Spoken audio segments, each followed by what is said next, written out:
Hi, how's it going? Today I'm gonna talk a little about my references playing Brazilian music, what I hear, what I like to hear, and I'm gonna give you some tips also of what to hear and how to hear. Because sometimes we are searching for something, we are hearing a new composer that was recommended to us, but we are searching the wrong thing in this composer in his music. I see that a lot of musicians often hear some style, for example, or some kind of music with the ear they had to use. They using the style they like it. For example, some rock player that likes virtuosity execution, and when he plays Brazilian music he searches for this virtuosity and virtuosism, and in many cases he won't find it if he uses the same ear, the same hearing process for different styles. Maybe he's going to judge bad something, and that's the thing that I would like to talk with you in this live.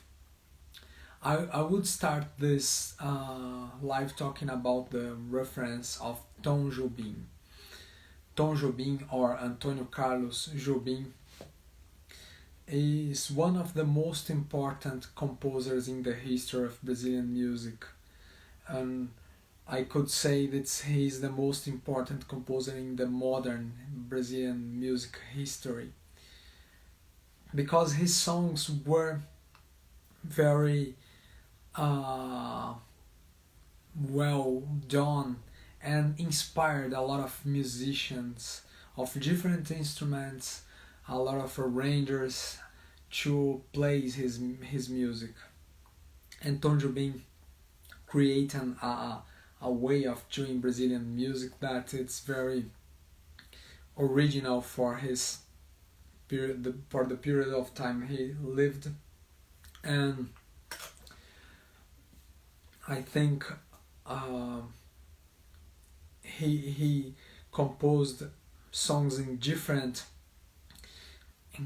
Brazilian styles, and opened the mind of other composers or other musicians. He was the inspiration, for example, for two genius of Brazilian music that are Chico Buarque and Edu Lobo.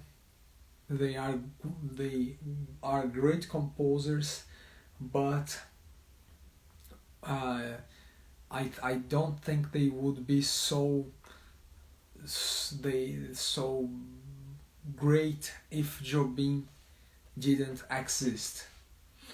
And one thing about Jobim, when you hear his music, you have to pay attention.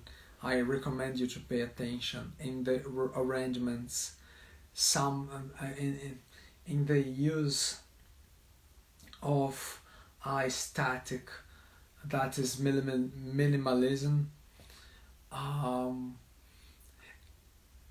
and rich in terms of harmony.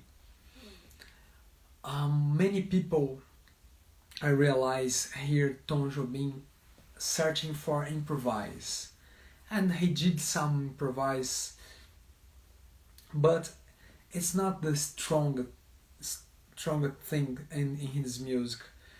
Tom Jobim is, I think it's to hear the structure, the beautiness, the harmonies, the form, the instrumentation. That's what you're gonna find of more richer in his music. And in this structure, you're gonna find a good opportunity to create your improvise. But I recommend you to hear Tom Jobim not as an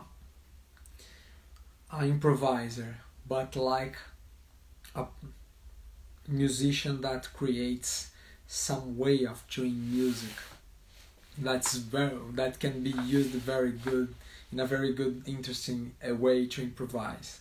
All right. One composer that I would like to do also to talk about is João Donato.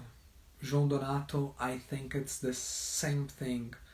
He created his own way of mixture of playing Brazilian music. He has some influence of the Afro-Caribbean music, so you can hear, for example, sometimes a monturno, or sometimes you're gonna hear some Afro-Cuban intention in his play. And for example, the thing I would like to talk you that you need to pay attention in João Donato, it's the quality and the swing of the grooves he does. The grooves are so hot, so interesting to hear, and he also plays very beautiful and large chords at the piano and sometimes at the Fender Rhodes, and he's improvising. He improvises more than Tom Jobim, but they are very simple. They use few notes. They are sometimes very rhythmical with simple ideas, and I think I've taken so much time to understand his improvise. Today I think it's a very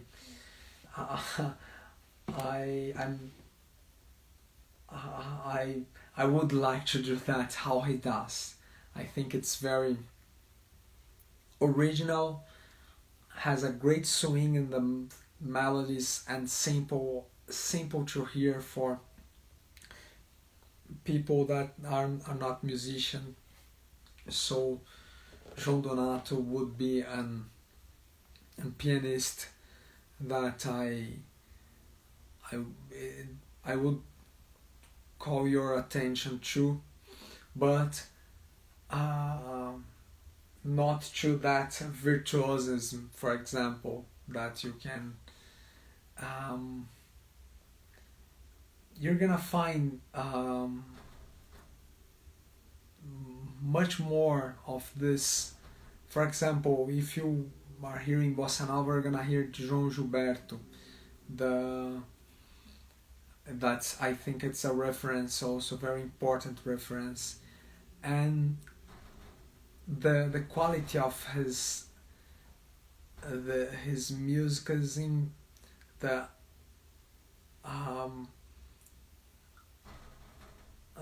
composition of the elements, his way of playing the guitar, the harmonies he has chosen. He created a new way to do Brazilian music that was playing just the guitar, comping and voice. It was not common, and so it's aesthetic. This you can hear also some recordings of him doing guitar and voice with orchestra together, and I would say the same thing to you. Don't hear waiting for improvise. Most of the time he repeats a lot the song, and I would say to you, pay attention in the rhythmic part of the guitar and how he deals with the melody. He has swing, very interesting swing, singing also, and he has a way to sing that was never seen before in Brazilian music, because we had singers more that sang near the opera. They had great voices, good. And João Gilberto, it's the antithesis of the singer. He sings uh, in a low tone no, but he sings almost quiet, almost talking, and the way it's very different from what has been heard in Brazilian music before. So when hearing João Gilberto, it's um, turn on your attention in the rhythmic, in the environment he created with his music. Not search, don't search for improvise. All right. Um, I would say to you, returning to Tom Jobim, the I have one that I think it's a very important reference for me. That's Baden Powell. Baden Powell was a Vinicius de Moraes partner that created his way of composing, and he created with Vinicius de Moraes the style Afro Sambas, where they took the influences of the religious music of the north and northeast part of Brazil, and they created a new kind of music. Baden Powell was a virtuose, and I would call your attention not for the virtuose soloing every time. Sometimes he does interesting solos, but I would call your attention to his comping. Sometimes he can be virtuose in comping, doing some samba beats in some samba grooves in his guitar, in his acoustic guitar. Sometimes with good and darker choices in the harmony, and we can think the Afro culture in his music. So it's not this kind of Brazilian music. This in this period, the Brazilian musicians were starting to improvise in chorus. So when you hear these composers, don't search for just improvise. They are rich in their essence of composing or playing their song with a lot of mastering. And one important thing about bossa nova also in Brazilian music in general, it's about the singers. I would tell to you that some unprepared people tells me that Tom Jobim doesn't sing well, and João Donato it's a bad singer, and the point is not that. The point is that they had to survive, they had to sing their music, because I don't know in your country, but in Brazil you can't you can be the best composer you are, but you can't live off just off your compositions. And the way they found to make their compositions be more known, and they could be more well rewarded to play, to live with their music, it's singing. So we have a lot of singers that they aren't really singers. but their voice in some cases, in a lot of cases, better say, became a reference, became some the people like, because they identify that composer, they they feel that he or she is different because of that. And so when you hear Tom Jobim singing, don't think Tom Jobim, think about he was a very good singer, but Jobim had to sing to make his songs more known, and also he sang also to be more to survive of his music. It helped a lot, this process of singing. And I would tell the same thing to other reference of the Northeast Brazilian music, that is Luis Gonzaga. Luis Gonzaga told one of his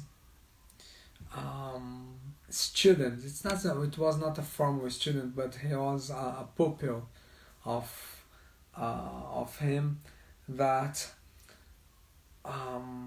he had to sing if he to survive.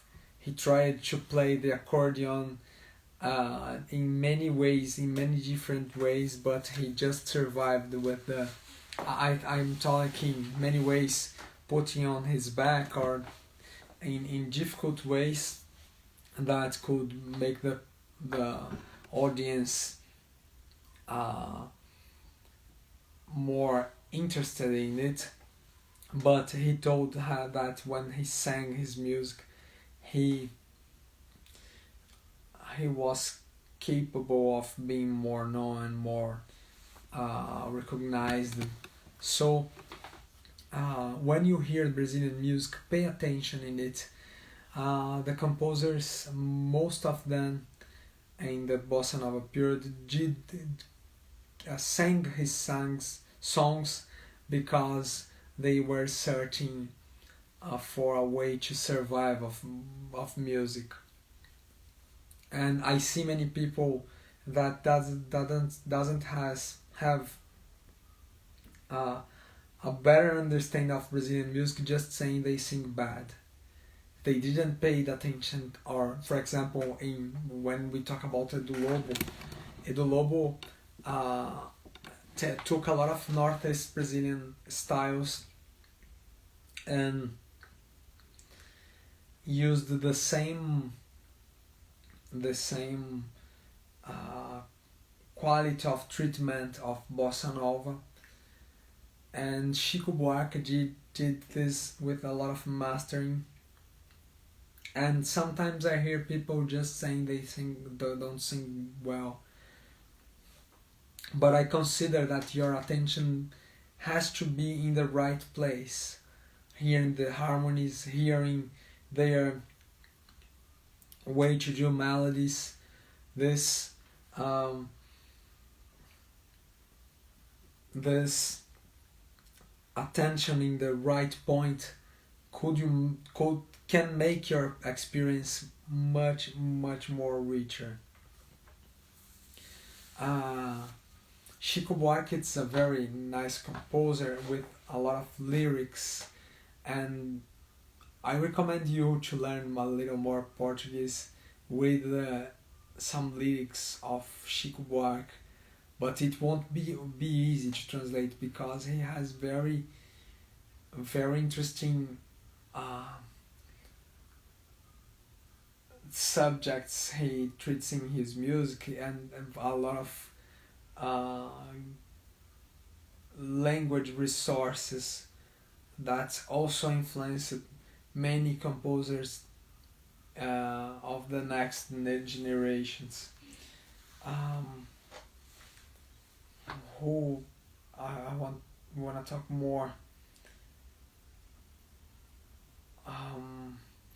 Vinicius de Moraes, like Vinicius de Moraes, like a lyricist. he was partner of the most of the great composers of the period of bossa nova. He tried always to do a music for each of them, and the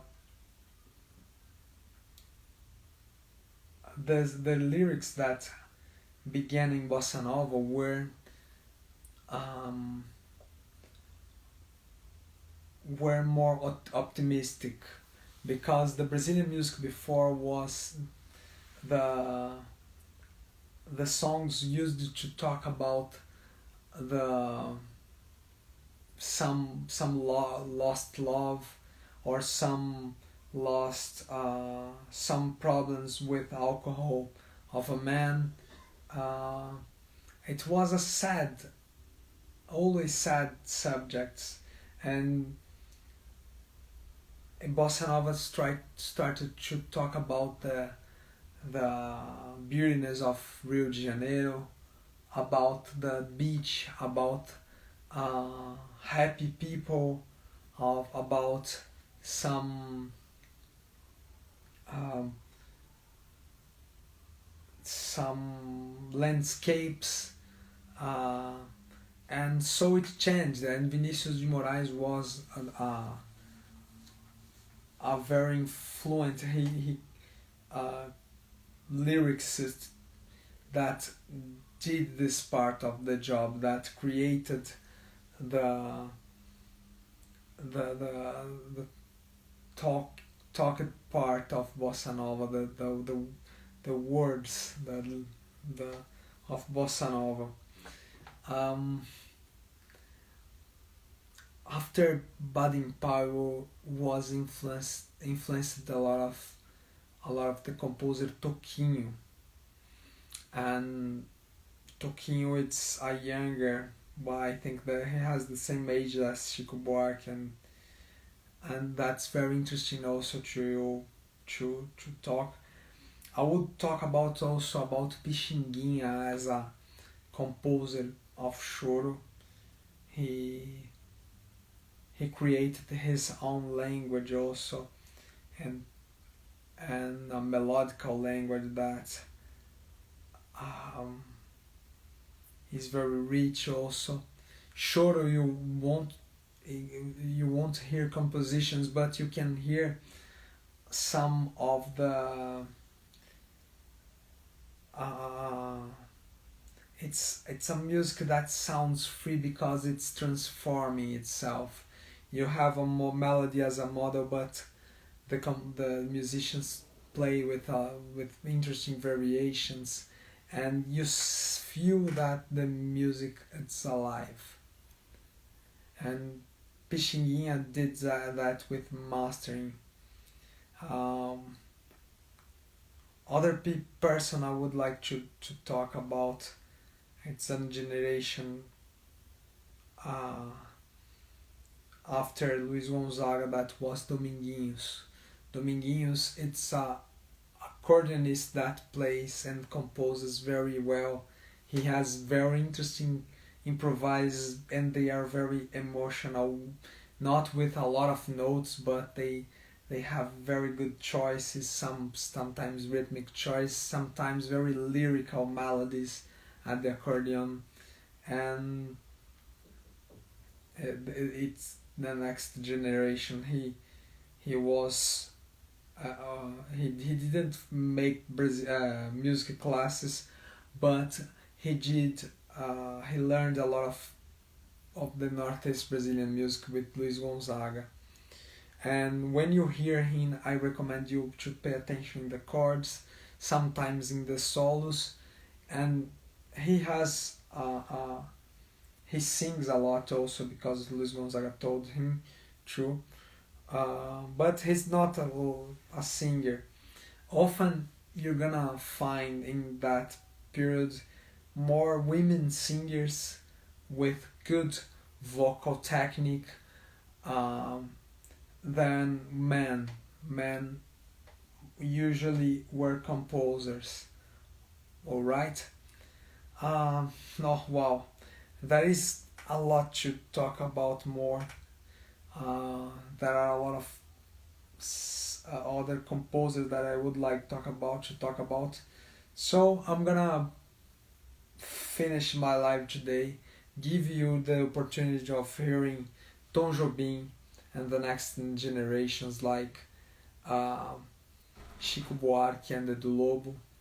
I would talk about to hear Baden Powell, and a musician that also a composer that also had influence was influenced by him, that is Toquinho. And what else? I've talked about also Pixinguinha, like a good start to understand choro and here.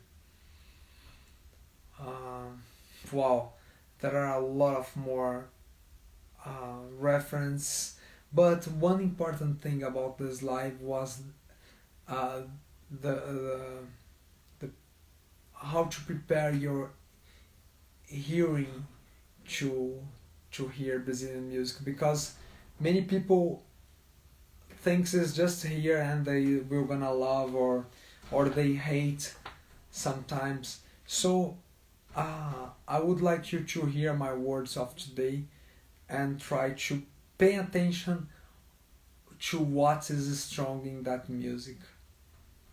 Alright? I hope you have enjoyed this live. I'm talking about all the subjects that I think they are important to play and improvise in Brazilian music. And it was a pleasure to have you at this night watching me. And see you tomorrow for more lives and quick tips about the Brazilian accent and improvisation. Thanks for watching. Bye.